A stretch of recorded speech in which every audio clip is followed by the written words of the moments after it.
Well, I'm Sara Offenberg from the Department of Arts at Ben-Gurion University of the Negev, and I'm extremely excited to speak here virtually from the National Library of Israel. So let's go back in time. We're at the beginning of the 14th century in German lands, where two manuscripts were produced depicting fighting figures. The first is a very known manuscript, a manual of fighting with sword and buckler, which you can see two of the recent publications on it. The other one is a Hebrew manuscript, Bible, which was produced in 1304, and which will be the main thing I'm going to talk about today, the main interest here. Now, this Bible, you can see that at the bottom of it, you can see the fighting figures, which are composed out of text, micrography, image produced by text, which is the text that helps the reader to know how to pronunciate the Hebrew Bible, how to read it. It's an advice to reading. And the text is a text of Jeremiah. Now, it's a 3-volume Bible, now housed at Paris. And we even have the colophon of the Masorator, the person who copied the text of the Masorah, the text that is written in the bottom of the Bible, of the text, of the biblical text. You can notice that I'm extremely excited, so I'm sorry if I'm not being so clear at the beginning. Let's go.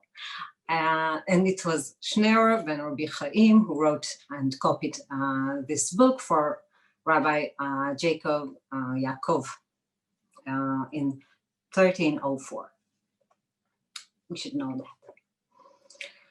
Now, I'm interested in these 4 figures. And it's story time now. I'm going to tell you how I came to study this, among other things. And the main thing I'm going to focus on is the fighting figures, which the sword and the buckler, which is a small round shield.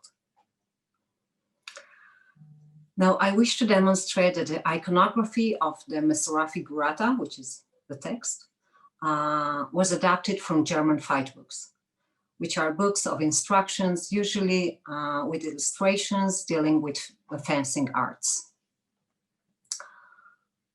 This lecture intends to demonstrate how Hebrew illuminated manuscripts can shed more light on the study of fight books iconography. Now, I've just started working on this subject a few months ago, during the first quarantine, so I can just count the months according to COVID-19. Yay!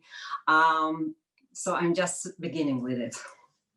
So any advice would be much appreciated. I've been working on the idea of warriors and knights, especially in Jewish manuscripts, for a few years. So this subject is not new to me, but this specific subject of fight books is something that I'm just going into now. Now, the idea of Jews fighting in the Middle Ages, we find it throughout scholarly articles and books, especially from historians who wrote about different ideas of imagined knights or warriors, or Jewish actual knights, and you can see just some of the studies that were produced. In my own work, I've studied illuminated knights. For example, this one, Jacob the Knight. The idea of knightly figure of Jacob in Ezekiel's Merkabah. And I published it in a book that came out a year ago. So I was interested in Masorah and Masoretic Bibles in the past, but then I studied it more like a noble idea of chivalric knighthood. as opposed to what I'm going to show you today. Now, I'm going to show you another image just to make us clear that it's not something new to find warriors in Jewish manuscripts. For example, it's a later example from the 15th century where you can find warriors, knights, pretended Jewish knights with the Jewish hat here on their pennons, dressed in Italian armor, just suitable for the time where it was produced. So it's not something new. But when I came across the thing I'm going to talk about today, it's something. Now, the genre of fight books flourished in late Middle Ages, mainly in the German-speaking lands, and we have some 90 surviving manuscripts. Now, what is most interesting is that out of 36 German fencing masters mentioned by name, it is remarkable that 3 of them are described as Jews, and I'm presenting here the latest studies on the subject. For example, the book on Jude Law, the one of the Jews. Another one was Master Oth and Andreas Juden. A book on manuals, and the latest issue of the journal Acta Periodica, dedicated to fighting manuals. So I based most of my studies on this works. Okay, and now for my thing. The portrayal of the fighting man in the Ashkenazi, and when I say Ashkenazi, I mean German lands. The Ashkenazi Bible from 1304 predates the earliest illuminated fencing manual, the well-known one from Leeds, I-33, probably from Franconia in 1320. And it is most known because of the woman who fights at the end and even wins. Now, the same technique of fighting, as we can see here, also with the position of the warriors or the fencing masters, can be found also in the Codex Manessa, produced from about 1300 to 1340, around Lake Zurich. And these are 2 very well-known examples. And you can notice that the way they are standing and the way they hold their gloves and their sword and buckler is very much similar to the way it is depicted in the Hebrew manuscript. And I'm going to talk about first the iconography, and only later I'll refer to the meaning of the Hebrew manuscript, what is the text written there, and etc. Okay. Now, this manuscript produced also around Lake Constance in the early 20s of the 14th century. We're in the 14th century. It is a very well-known Siddur, which also contains the Sefer Mitzvot Katan, studied by Sari Chalev-Eini, together with other manuscripts, Hebrew manuscripts produced around the Lake Constance area at the beginning of the 14th century. And you can also see this specific fight with sword and buckler. Another scene also from this manuscript portrays a hybrid holding his sword and buckler, and another manuscript, the tripartite Machzor prayer book, also depicts this issue. So it's not something completely new. And these manuscripts were produced at the same time by probably the same masters that produced the Manasseh Codex. Now, what I want to present are manuscripts that predates these ones. Like this, like the Bible now housed at Paris, with the iconography of the fighting warriors. Now, we should remember that when we are looking at Hebrew manuscripts, sometimes it is reversed because the Hebrew scripts goes from right to left, and sometimes the image is reversed. So sometimes left is right and right is left. Okay. Now I want you to notice, especially, it looks a bit less skillful, but it was done by the macerator, that the way the person holds his knees and his legs is very much similar to the way it is presented in the Christian manuscript, and the way he holds his sword. We see here that they have the knowledge to at least portray something that they saw, even if they weren't fighting in actual life, but they knew how to hold a sword. What I would like to present here is that some manuscripts, probably they saw the same manuscripts or others, or even example books circled around in 14th century and perhaps even sooner in Germany, and Jews used it. And you can see here this nice figure. Also similar by rolling up his garment upwards so we can see his legs, and the way he holds his gloves as well as here. They are very much similar to the way they are depicted in the Christian manuscript. Now let's go back further in time to the 13th century. We're looking at the Michael Mahzor, produced at 1258. It is very known in Hebrew studies, especially because it is reversed. Okay, so we just flipped it around. I wrote about it also in my book, and it was turned to the contrary. It is related to the celebration of Purim and the month of Adar. That's why it was flipped upside down.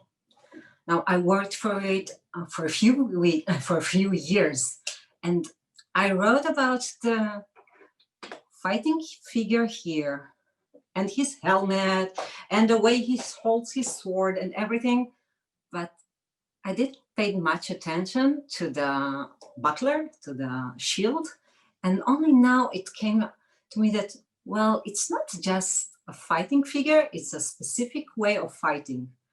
And only after I started reading more about fighting manuals, I actually understood that, well, it's earlier than what we know from Christian manuscripts.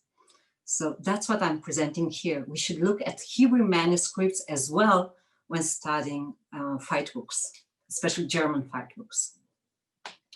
So it depicts here, and also from another folio, this manuscript, which is a Mahzor. It's a prayer book for the holidays, for the high holidays, but not only. We see here also other fighting figures, and don't be alarmed about their faces. It's something that is very common in Ashkenazi, in German Jewish manuscripts of the time, to portray the figures with beasts or other sort of distorted facial features, but here it comes for a reason. They're supposed to represent the four kingdoms that persecuted the people of Israel.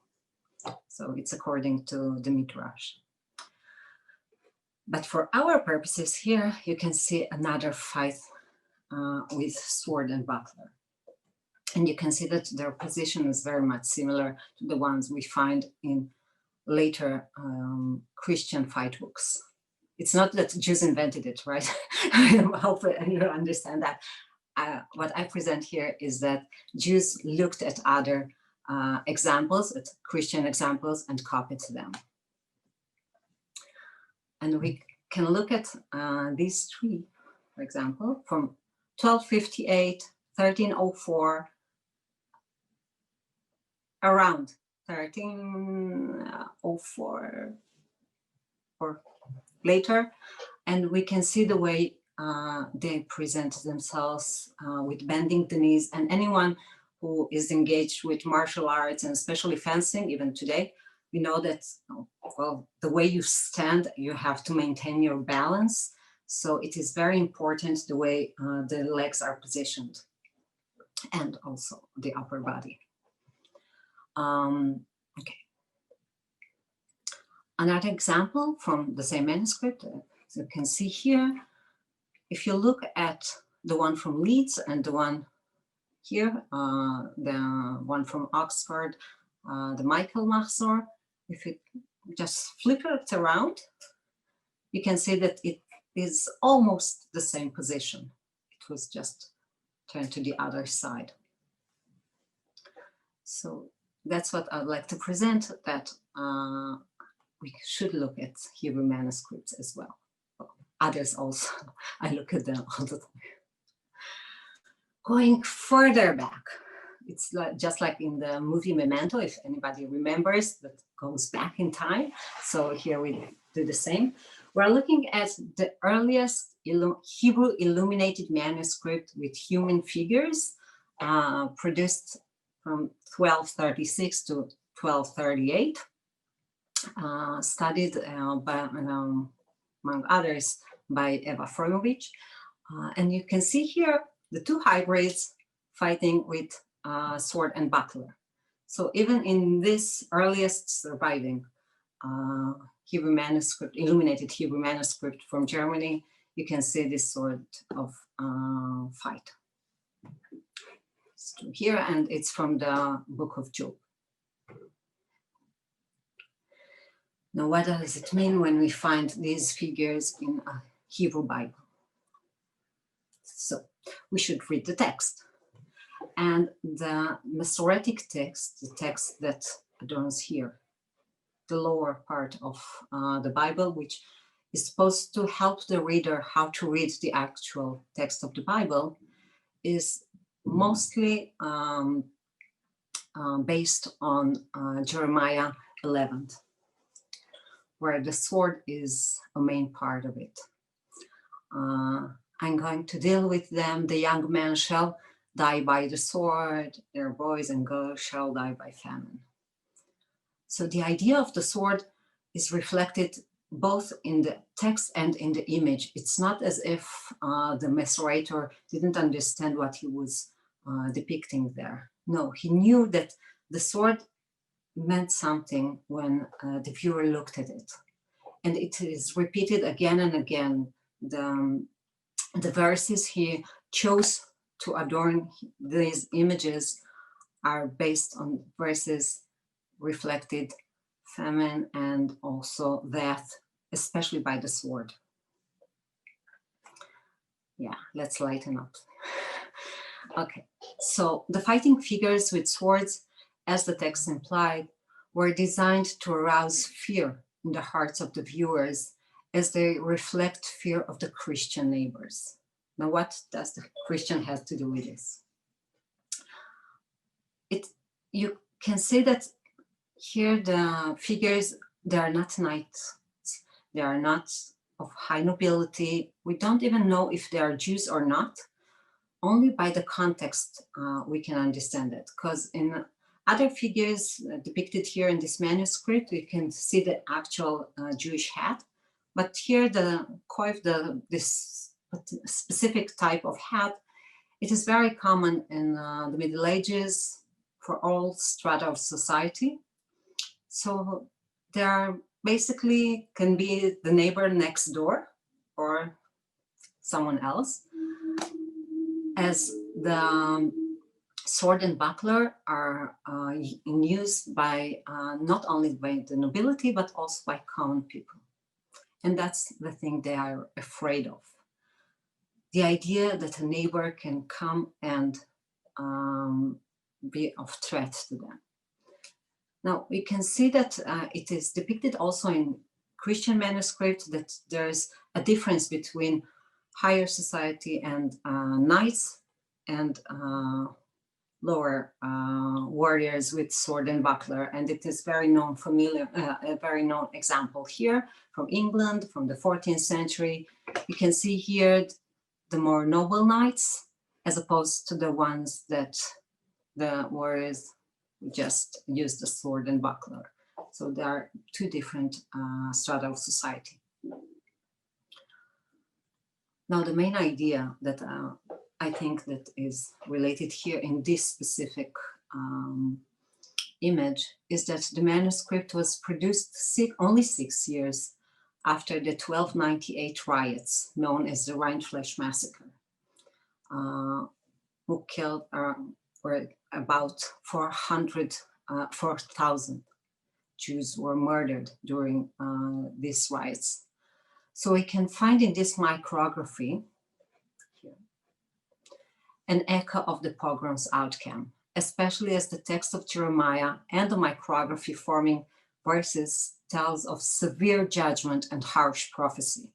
So it is something that is related to the atmosphere of the time, when the emphasis is on the swords that bring upon death. So that's why I think they used the manuals, even if perhaps there weren't actual manuals as we know them afterwards.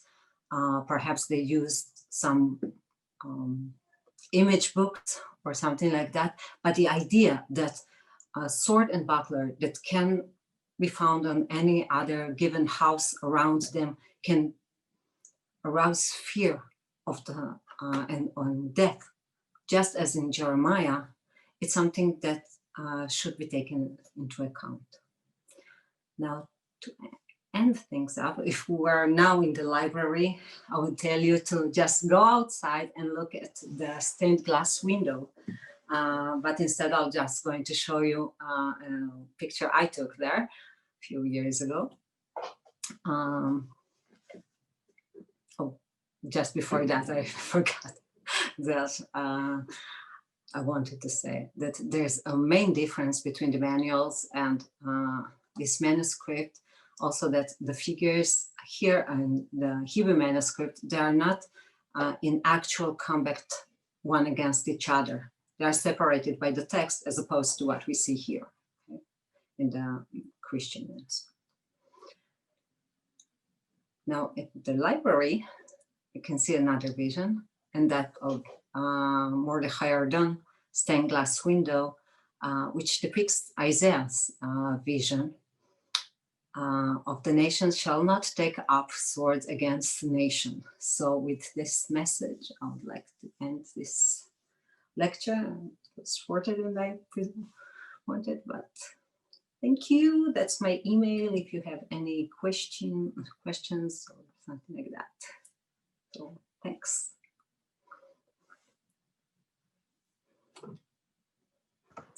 Doron? Yes, thank you very much. Yeah, I'm sorry. It was a bit fast. That's fine. So there were a few comments. Matt said there are also references to Jewish fencing masters in rabbinical texts, 13th century Germany and 14th century Iberia. And there were a lot of people who were actually interested in that. Is there anything you can say about that? You can find about this in the historians who wrote about it. Israel Yuval, Yitzhak Lifshitz wrote about it, and other articles. Eyal Levinson's dissertation, he dealt with, especially with Germany. In Iberia, I'm not sure right now who wrote about it. Take me a while. Any other questions? Thank you. So Elon wrote, I wonder if it's supposed to be represent a lefty fighter or just a mirror copy of a righty fighter. I struggled with that because as far as I knew, I tried to find if it were only lefties or right fighting with right hand. But as far as I could understand, fencing masters should know how to fight, to use both hands. But here I think it was just flipped sometimes. So from left to right, the other way around. So if anyone knows more about it, I'll be happy to hear. Thank you. Sandra said, it's also interesting to see visual motifs, e.g. the fighter's dress ends is pointed or in pointed pleats in all the illuminated image, and Ken answered that it's girded loins, that's what it's called, but there's more discussion about that. Basically the stance that is very popular in all such images, and I will find another comment. Okay.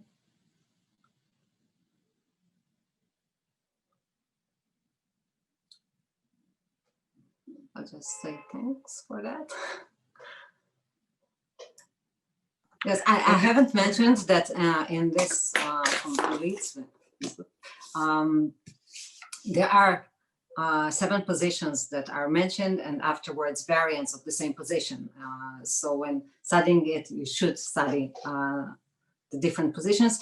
However, some folios from the Leeds manuscript are missing, so perhaps you can find something else in Hebrew manuscripts. It's something that we should look for. We should just look at more manuscripts. Thank you. Uri asks, is it true that nobility more often used real shields and the commoners had bucklers? Yes, as much as I know, yeah. Okay, so there are many, many, many thank yous and compliments in the chat. People are asking for more lectures by you and thanking you very much. Because it was short lecture. I'm kidding. I'm sorry. I'm feeling just at home right now. Okay, there's Lynette said, I think that the coifs on the figures in the BNF MS marginalia make this look as though they are possibly based on figures in a Vechtboek. Yeah, that's the as main opposed idea. to the sort of people we see in the Holcomb Bible who wore helmets, and aventails. Yes, that's my main point. That these specific figures here in the Bible are based on fighting manuals. Yuval asked, is it known who the artists were and did they make other works? Here we know because it was the Masran, the person who copied this text of the Mesorah, this specific Schneer. So.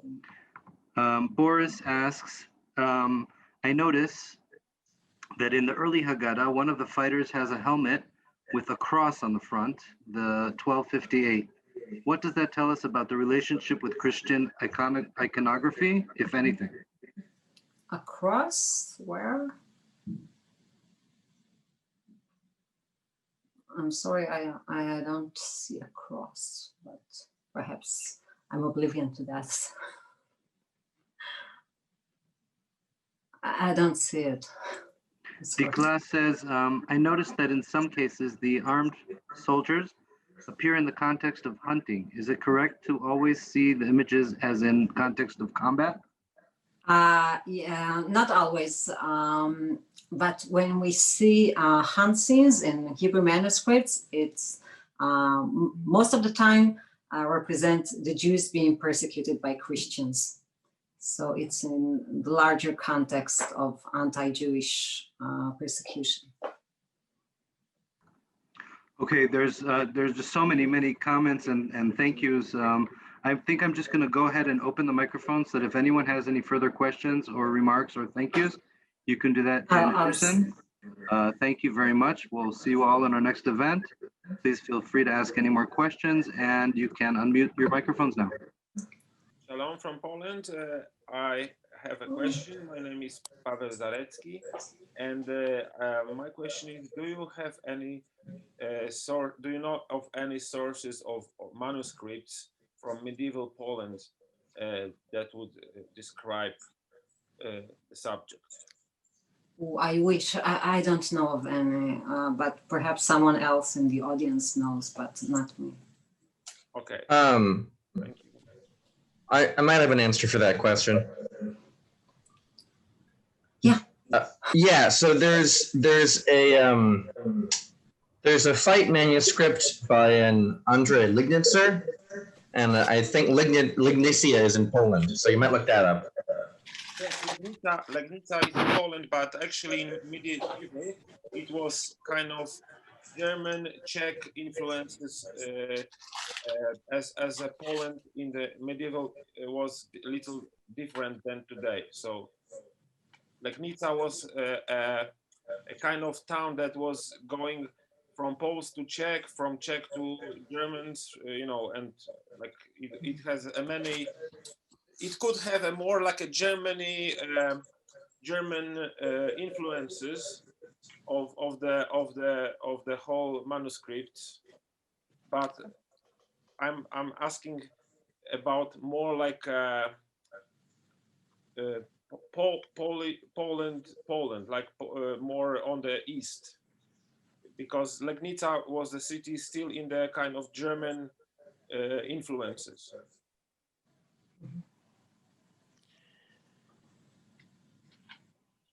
No, I don't know. Okay, thank you. It was amazing, actually. Thank you. Do you have any information about illuminations of Ehud, who's shown as left-handed in the text? Do you know if there are any illuminations or drawings with a left-handed when it's supposed to be left-handed? In Hebrew manuscript, I know of none. I'm not sure, perhaps in the Morgan Bible, I should look for it. I have it here in the back. Thank you. But perhaps in the Morgan Bible, it's online in the Morgan Library. Mm-hmm.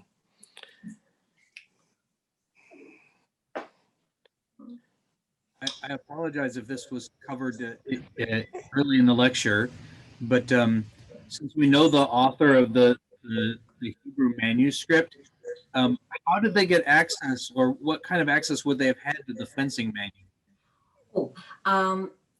Sometimes they worked in the same workshops, but it is usually when they actually draw something and added paint. But sometimes Jews got Christian stuff at their opponents' workshops. How do you say it? When someone had to leave something in a pawn shop, and many times it was manuscripts. So that's how they came also to see full armor after the tournaments. That's something that I dealt with more way back. So I always imagine myself, if I were there, but a Jewish pawn shop owner just taking a great helm and putting it on his head or something like that and trying it on. So the same with the manuscripts, they can see them and draw from, and also it's something that they saw not only in manuscripts but also in the urban space of medieval city. They came to know. Is there a significance that you noticed between or pattern for when the images have helmets or no helmets? Is there a pattern to that? Some of them have helmets, some don't have helmets. Is there any pattern or reason? Sometimes, but I saw the difference between the type of helmets. If there are tournament helmets and then they're supposed to be of higher rank, and then it's imagined because Jews couldn't actually participate in a tournament. They could see it, but not actually participate in it. So when we see a knight which is supposed to be Jewish, but with a great helm and a crest, a tournament crest, we know it's imagined. But some other just great helm, it couldn't be. Were Jews allowed to own helmets, or just you should not participate in battles? I'm guessing that if they participated in battles or defending the city, they owned helmets as well. Professor, can you discuss how broad your survey was and how you found these? Having done similar work on the Christian side, I've done a pretty extensive survey of those manuscripts. You did a very cursory survey English ones and found very little. So how did you come about finding these? Okay, this specific was by chance, because when I worked on the manuscript project just at the beginning, the one with Ezekiel's chariot, I looked at hundreds of manuscripts just to see if I can find something similar in micrography. So I just browsed through from the National Library, the Ktiv manual, and also microfilm. I just sat there in the library and just ran through microfilm of different Hebrew Bibles from the 13th to the late 14th century, and just looked throughout all of them. And this specific image stood on my computer for, I think, about 7 years. And only a few months ago, when I had to give another lecture and I wanted to just refresh my my research, I looked back at some of the images which just were staying there, and I started to work on it and understand what it meant. So I'm just looking throughout Hebrew manuscripts, especially the Ktiv website, which is the website with almost all Hebrew manuscripts, not only Illuminated, from the National Library. Professor Offenberg, a question, if I may. Do we have information for earlier Jewish fencing masters than, for example, Otyut, who is mentioned in Gesellschaft Lichtenauer? No, not that I know. Only from the 15th century, about the 15th century. But I'm not an expert on this, so I'm always I'm going always back to this book. That's my fencing Bible. So. It's a remarkable book. Yeah. If you want, I can pass your good opinion of it back to its author. I think we'll have a meeting next week. Thank you very much for your presentation. You mentioned that there was some connection between the images of bucklophytus and the text, and this would be interesting for me, especially because the sheer existence of bucklophytus in Hebrew European manuscripts is not that surprising, given that you have lots of bucklophytus from the 13th century and the 14th century, even down to the fact that they are not just illustrations anymore, in the sense that they, let's say, illustrate a part of the text, but they are decoration. You just have like hybrids or torsos decorating the page, just like they do in Christian manuscripts. You find strikingly similar elements in the Jewish manuscript. So the fact that they're bucklophytus does not necessarily have to mean that these Jews themselves were practicing bucklophytus. I'm pretty sure they did, but the development could be something from like within manuscript production and the influences there. So, and because these could become somewhat detached to the main text, it would be especially interesting if you could point, let's say, a tangible connection to the text, just like you mentioned after the Rindfleisch massacre. So could you go into a bit more detail, please, how specific that connection is in this on this opening? That's as far-reaching as I got for now. However, something that I forgot to mention is that it's a bit of a connection to the Manasseh Codex, since this manuscript, although it was produced in 1304, we don't know where, but a later colophon from 100 years later, from 1414, mentions that it was bought in Zurich. So it's from the same city, but we don't know if it was produced there or not, but it is interesting that it's in the same city where the other manuscripts were produced about 100 years before. Okay, thank you. Thank you.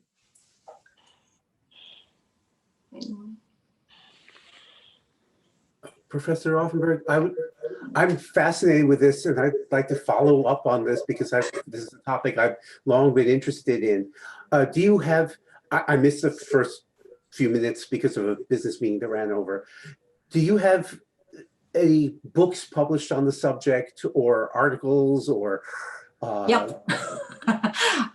Okay, great. I have a book, but not on the sword and buckler. That's something new, and the study on this specific Bible. I have it back here, my book, Up in Arms. It came out a year ago in Cherub Press in LA.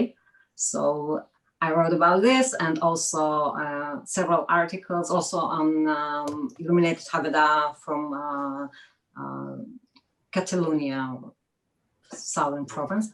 And you can find everything on my academia webpage. Academia webpage. Can I, Professor, can I have a... Yeah.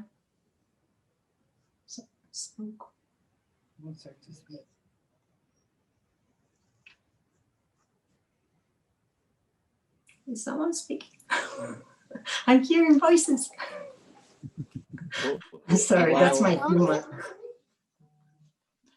Well, there is that hesitation. Did I understand correctly that those depicted manuscripts show people with bucklers rather than shields to explicitly point at the commoners? Because the near threat was not from the nobility. They may be the instigators, but the carriers were the actual commoners, the neighbors. Yes, that's the main point. That's the reason they are portrayed like this in this specific scene, in this specific pages related to the swords and which are mentioned in Jeremiah. So it's the immediate threat. Sarah, can you hear me? Yeah. This time. Great.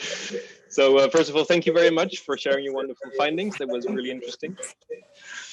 I have a question about the topic of